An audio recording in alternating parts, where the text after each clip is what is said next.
চারিদিকে তো হোলি খেলছে, নামাজেরও সময় হয়ে গেছে। আমি নামাজ পড়তে কেমন করে যাব? দাদা, আমিও মসজিদের দিকে যাচ্ছি, আপনাকে আমি নামিয়ে দিই। চল।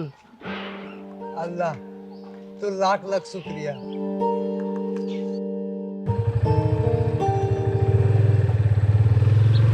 দাদা, এরা কেমন লোকজন, নিজের অনুষ্ঠান নিয়েই ব্যস্ত, অন্য কারোর কথা ভাবে না।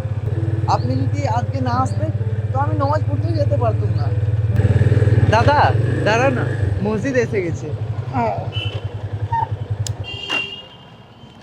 দাদা আপনি যান, নামাজ পড়ে আসুন, আমি এখানেই দাঁড়াচ্ছি। আপনি কি নামাজ পড়বেন না? না না, আপনি যান। ঠিক আছে তাহলে, আমি আসছি। ঠিক আছে, বসুন। চলো দাদা। হ্যাঁ।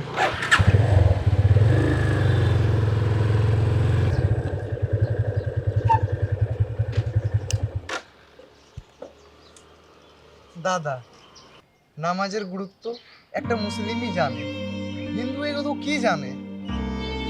ঠিক বলেছেন আমি। দাদা তাহলে আমি আসছি এখন। দাদা, আপনার নাম কি? হ্যাঁ, ফোন করার মা। হ্যাঁ মা, হ্যাঁ আমি তো সবকিছু পাঠিয়েছি পুজোর জন্য, ফুল পাঠিয়েছি, হ্যাঁ আবিরও পাঠিয়ে দিয়েছি। ও মিষ্টি, হ্যাঁ আমি এক্ষুনি মিষ্টি নিয়ে আসছি। ও একটা কাজ পড়ে গেছিলো, ওই জন্য একটু দেরি হয়ে গেছে। হ্যাঁ দাদা, আমার নাম। হ্যাপি হোলি দাদা। হ্যাপি হোলি।